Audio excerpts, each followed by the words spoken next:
Alors tu es plus Killmonger ou T'Challa? C'est quoi ton orientation? Quel choix tu vas faire? Motel Wakru, une petite question pour toi. Donc tu connais Black Panther, tu sais que Wakongo connaît Black Panther.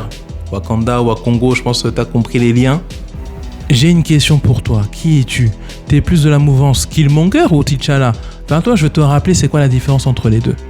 Alors, T'Challa, c'est Black Panther, le roi du Wakanda, élevé dans la culture africaine, qui est plus là pour protéger ses valeurs, pour protéger son identité, qui est pas là dans la revendication, mais qui est là juste pour défendre son identité sans attaquer les autres. Donc, quelqu'un de protecteur, mais qui va pas attaquer les autres, qui est militant, mais sans attaquer les autres. Ou est-ce que tu es Killmonger, quelqu'un qui va revendiquer, faire valoir ses droits de manière beaucoup plus, entre guillemets, forte, beaucoup plus virile, quitte à aller jusqu'à la confrontation. Donc il y a deux balances. Toi, tu quel côté? Côté T'Challa ou côté Killmonger? Dis-moi.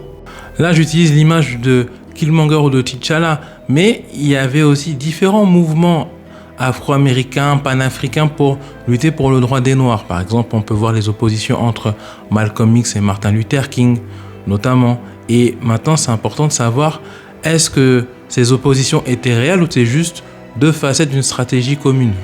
Il est important de savoir que même les services secrets américains s'amusaient aussi à opposer les leaders noirs entre eux.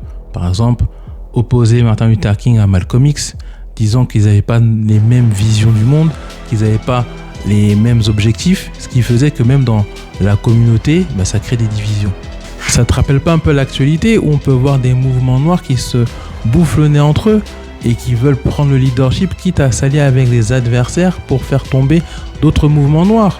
Ça rappelle aussi l'histoire des luttes africaines, aussi noires, que ce soit aux États-Unis avec la mort de Malcolm X, qui a été certes pourchassé par les services américains, mais aussi trahi par des mouvances afro-américaines, ou même en Afrique avec l'histoire de Lumumba, de Thomas Sankara. En tout cas, le Wakru, dis-moi, es-tu plus Killmonger ou T'Challa? J'attends ta réponse et nous on se retrouve pour de nouvelles découvertes. Ciao!